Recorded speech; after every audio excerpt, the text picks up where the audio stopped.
कहानी की शुरुआत में हमें एक हाईटेक दुनिया को दिखाया जाता है जहाँ हर तरफ सिर्फ रोबोट्स ही रोबोट्स होते हैं और इंसान हर काम रोबोट्स की हेल्प से ही किया करते हैं। अब इसके बाद हमें इस मूवी के मेन कैरेक्टर माई को दिखाया जाता है जो कि अपने डॉग मोमो के साथ ही खेल रही थी। एक तरफ जहाँ माई की मॉम को रोबोट्स बहुत ही ज्यादा पसंद होते हैं, वहीं माई को उल्टा रोबोट से काफी ज्यादा नफरत थी क्योंकि उसकी मॉम उसकी बजाय रोबोट्स को ही ज्यादा प्यार करती और उस पर ध्यान भी नहीं देती थी।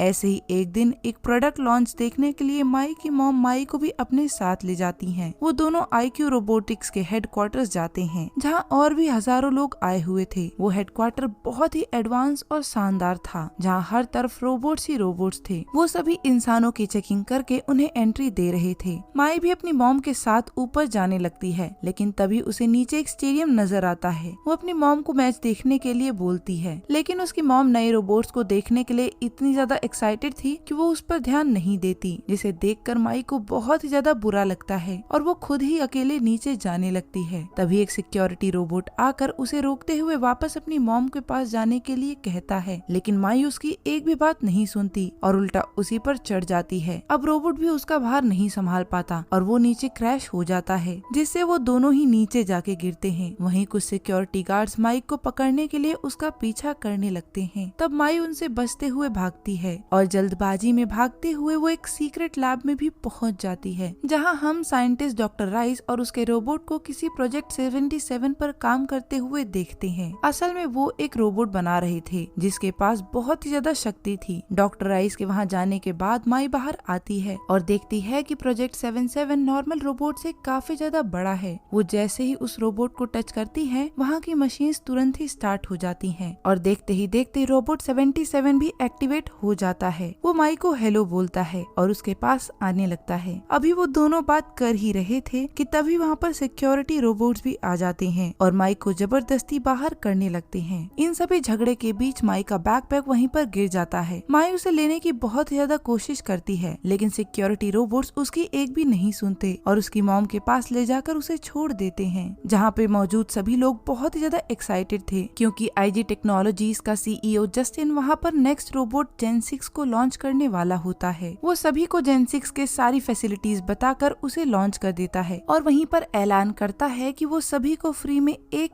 जेन 6 देगा, जिसे सुनकर वहाँ मौजूद जनता तो खुशी से पागल ही हो जाती है और वो जस्टिन को हीरो मानने लगते हैं। अपनी अनाउंसमेंट कंप्लीट करके जस्टिन अंदर आ जाता है, जहाँ पर डॉक्टर राइस बहुत ज्यादा परेशान बैठे हुए थे। वो जस्टिन से कहते हैं कि उन्हें अभी जेन 6 को लॉन्च करना नहीं चाहिए क्योंकि उस पर अभी भी पूरी तरह से काम नहीं हुआ है, लेकिन जस्टिन उसकी बातों को इग्नोर करके आगे बढ़ जाता है जैसे मानो उसे फर्क ही नहीं पड़ा हो। परेशान हुए डॉक्टर राइस अपने लैब रूम की तरफ ही जाते हैं, लेकिन वो देखते हैं कि उनका सीक्रेट रोबोट 77 तो गायब हो चुका है, जिसे देखकर वो और भी ज्यादा परेशान हो जाते हैं। असल में रोबोट 77 माई को उसका बैग वापस करने के लिए ढूंढ रहा होता है। ढूंढते वक्त उसे माई नजर भी आती है, लेकिन जैसे ही वो उसे बैकपैक देने के लिए बढ़ता है, एक सिक्योरिटी रोबोट आकर उसे तुरंत ही रोक लेता है और उसे आगे जाने नहीं देता। तब गुस्से में 77 उस पर अपने वेपन से वार करके 2 टुकड़ों में काट देता है, लेकिन तब तक माई की मॉम वहाँ से निकल चुकी थी, इसलिए वो उनकी गाड़ी का पीछा करने लगता है। लेकिन रास्ते में कुछ और सिक्योरिटी रोबोट्स उसे रोकने की कोशिश करने लगते हैं, मगर वो उन सभी को तोड़ता फोड़ता आगे बढ़ रहा था, जिससे वहाँ पर तबाही मच जाती है। रोबोट्स के फटने से वहाँ पर ब्लास्ट ही ब्लास्ट हो रहे थे। इसी बीच इन ब्लास्ट के चलते ब्रिज भी टूट जाता है और 77 वहाँ से गिरकर बेहोश हो जाता है। अब जब रात के समय उसको होश आता है, तब वो खुद को मलबे के अंदर पाता है। इसके बाद वो अपने लेजर की हेल्प से मिट्टी से बाहर निकलता है। अब क्योंकि गिरने की वजह से उसके बॉडी पार्ट्स में काफी ज्यादा डैमेज हो गया था, इसलिए वो सबसे पहले खुद को रिपेयर करता है, लेकिन उसका मेमोरी पोर्ट पूरी तरह से बर्बाद हो चुका था, इसलिए वो अपने मेमोरी स्टोरेज को डस्टबिन में फेंक देता है। फिर वो बैकपैक से माई की पेंसिल निकालता है, जिससे उसे बहुत ज्यादा खुशी होती है। अगली सुबह हम माई को देखते हैं जो कि क्लासरूम में बैठी हुई बोर हो रही थी क्योंकि सभी लोग तो अपने अपने रोबोट्स के साथ ही बिजी थे, इसलिए माई बाहर जाकर फुटबॉल के साथ खेलने लगती है। लेकिन तभी वहाँ पर उसका सामना एक अकड़ू लड़की ग्रीनवुड से होता है जो कि उसे बुली करने की कोशिश करने लगती है और उसे सबक सिखाने के लिए माई उस पर अपने फुटबॉल से अटैक कर देती है। तब ग्रीनवुड अपने रोबोट्स की हेल्प से उसे काफी ज्यादा पिटवाती है, जिससे माई को बहुत ज्यादा चोट भी आती है, लेकिन माई कुछ भी नहीं कर पाती और वो दुखी मन से वापस घर पे आ जाती है, जहाँ वो देखती है कि हमेशा की तरह उसकी मॉम उसके रोबोट्स के साथ ही बिजी थी, इसलिए वो रोते हुए अपने रूम में चली जाती है। अब यहाँ हमें माई के पास्ट के बारे में दिखाया जाता है कि कैसे उसके फादर उसकी मॉम को छोड़कर वहाँ से चले गए थे और उसकी मॉम पूरी तरह से अकेले रह गई और इसी सब के चलते वो एक रोबोट को भी घर ले आई थी, लेकिन धीरे धीरे वो भी रोबोट्स के साथ बिजी हो गई और उन्होंने माई को अकेला छोड़ दिया। अब अपने माता पिता का प्यार ना मिल पाने के चलते माई पूरी तरह अकेले रह गई और रोबोट से नफरत करने लगी। इधर दूसरी तरफ हम देखते हैं कि 77 ने भी माई का घर ढूंढ लिया था। वो वहाँ पहुँचकर माई को उसका बैग वापस कर देता है। अभी वो दोनों बात कर ही रहे थे कि तभी एक टूथब्रश रोबोट वहाँ आकर माई से लड़ने लगता है क्योंकि वो ब्रश नहीं कर रही थी, जिसे देखकर 77 तुरंत ही उसे लेजर से डिस्ट्रॉय कर देता है। ये देखकर माई बहुत ज्यादा हैरान होती है और तुरंत ही वो 77 को अपना फ्रेंड बना लेती है। वो उसे अपने स्टोर रूम में रहने के लिए भी जगह देती है। इसके बाद सीन शिफ्ट होकर IQ रोबोटिक्स में जाता है जहाँ जेन 6 की प्रोडक्शन का काम चल रहा था। जस्टिन वहाँ पर राइस को बुलाकर डांटता है क्योंकि उसने छुपकर 77 को बनाया था। इसके बाद वो डॉक्टर राइस को जेन 6 के बारे में एक खतरनाक बात बताता है। वो कहता है कि असल में ये कोई रोबोट नहीं है, ये तो वेपन है, क्योंकि जस्टिन इस पूरी दुनिया से इंसानों का नामो निशान खत्म कर देना चाहता था।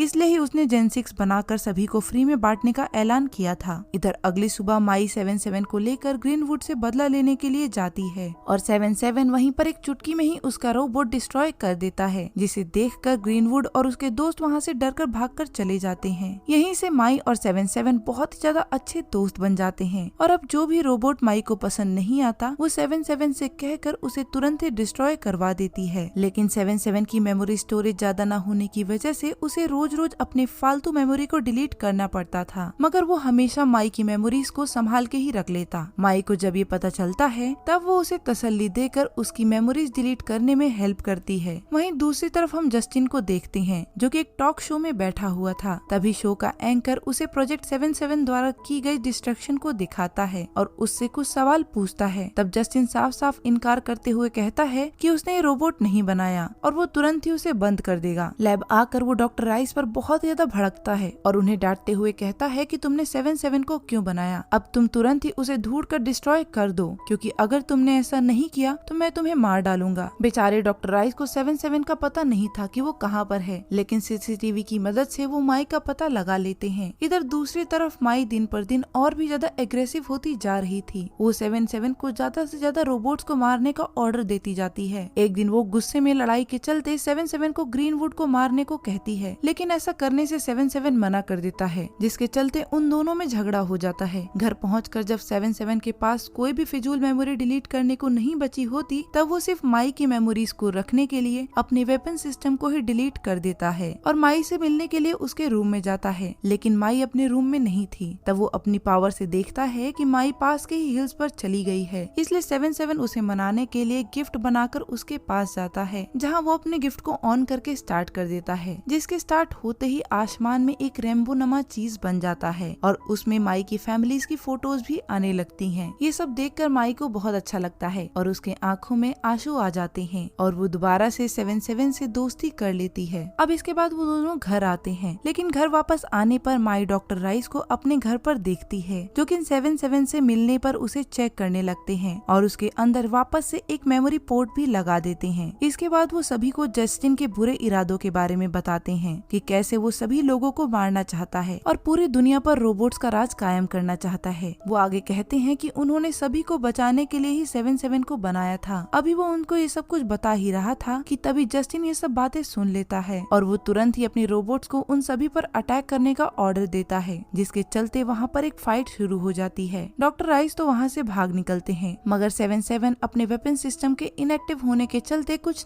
इधर जस्टिन माई की मॉम को भी अपने साथ किडनैप करके ले जाता है। ये देख माई पूरी तरह से बिखर जाती है। तब बहुत मुश्किल से 77 माई को वहाँ से बचाकर दूर ले जाता है, मगर माई अब 77 से काफी ज्यादा नाराज हो चुकी थी क्योंकि उसने उसकी मॉम की हेल्प नहीं की। तब 77 माई को सारी सच्चाई बता देता है कि उसने मेमोरी स्पेस न होने के चलते अपने वेपन सिस्टम को ही डिलीट कर दिया था और अगर उसने दोबारा से वेपन्स को ऑन किया तो उसका पूरा सिस्टम ही दोबारा से रीसेट हो जाएगा और उसको ये भी नहीं याद रहेगा कि वो किसकी साइड है, मगर माई को कुछ भी समझ नहीं आता, इसलिए वो उसे डांट कर अकेले ही अपनी मॉम को ढूंढने के लिए निकल जाती हैं। माई के हेडक्वार्टर पहुंचते ही 77 उसके पीछे वहां पहुंच जाता है। दोनों मिलकर रोबोट्स के साथ फाइट करने लगते हैं। 77 और माई दोबारा मिलकर एक साथ काम शुरू कर देते हैं और वो दोनों ही माई की मॉम को बचाने के लिए जाते हैं, जहाँ रास्ते में उन्हें डॉक्टर राइज मिलते हैं, जो कि उन्हें जस्टिन की एक बड़ी सच्चाई बताने ही वाले थे कि तभी जस्टिन वहाँ आकर राइज को अपनी गन से उड़ा देता है। इसके बाद वो माई पर हमला करने के लिए आगे बढ़ता है, लेकिन 77 उसे वहीं रोक देता है और वो लोग नीचे स्टेडियम पर गिर जाते हैं। दोनों में अभी भी फाइट हो रही थी, जिससे स्टेडियम में मौजूद लोग जस्टिन को चीयर करने लगते हैं, क्योंकि अभी भी वो उनकी नजरों में एक हीरो था। तभी वहाँ जस्टिन का रोबोट आकर 77 पर हमला कर देता है, मगर अब ऑडियंस को समझ में नहीं आ रहा था कि आखिरकार वहाँ पर क्या चल रहा है। दूसरी तरफ माई भी अपनी मॉम को बचाने के लिए स्टेडियम के कंट्रोल रूम में चली जाती है और अपनी मॉम को कहती है कि हमें सभी को बचाने के लिए स्टेडियम से बाहर निकालना होगा। तभी अचानक वहाँ पर जस्टिन आकर उन्हें कहता है कि तुम्हें जो करना है करो, लेकिन तुम्हारी बातों पर यकीन कोई नहीं करेगा, क्योंकि सभी लोग अब रोबोट्स के गुलाम बन चुके हैं और इनके जरिए मैं धरती पर इंसानों का नाम निशान मिटा दूंगा। माई चालाकी से उसकी सभी बातों को लाइव कर देती है, जिससे सभी लोगों को पता चल जाता है कि जस्टिन कितना बुरा आदमी है। और यहीं पर एक बड़ा राज का भी खुलासा होता है कि असल में वो इंसान जस्टिन नहीं बल्कि उसका एक रोबोट है। असल में जस्टिन एक बहुत ही अच्छा साइंटिस्ट था, लेकिन उस रोबोट ने जस्टिन को मारकर उसकी बॉडी पर कब्जा कर लिया। जस्टिन का रोबोट ये बात बताकर सभी रोबोट्स को एक्टिवेट कर देता है और सभी पर हमला करवाने लगता है। चारों तरफ अफरा तफरी मच गई थी। इसी बीच माई जस्टिन पर अटैक करके वहाँ से बाहर निकलने लगती है और सभी लोगों को स्टेडियम से बाहर भी निकालने की कोशिश करती है। इन सब में उसकी दुश्मन ग्रीनवुड भी उसका साथ दे रही थी।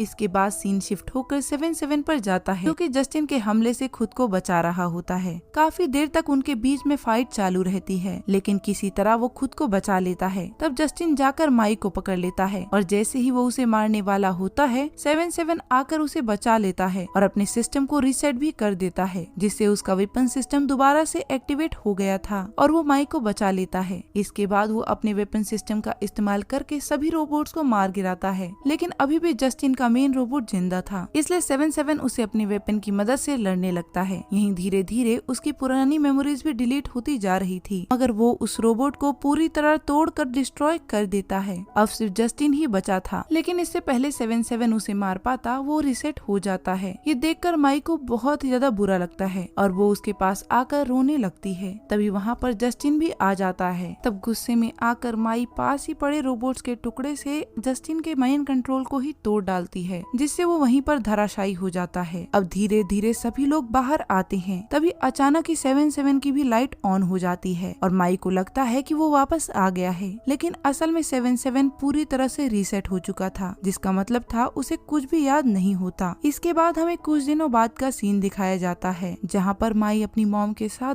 बहुत ज्यादा खुश थी और अब वो दोनों 77 के साथ मिलकर नई मेमोरीज बना रहे थे। इसी के साथ ही हमारी मूवी की हैप्पी एंडिंग हो जाती है। अब दोस्तों, अगर आपको ये एक्सप्लेनेशन पसंद आया है तो वीडियो को लाइक और कमेंट करना मत भूलिएगा। बाकी मैं मिलती हूँ आपको नेक्स्ट वीडियो में, तब तक के लिए बाय।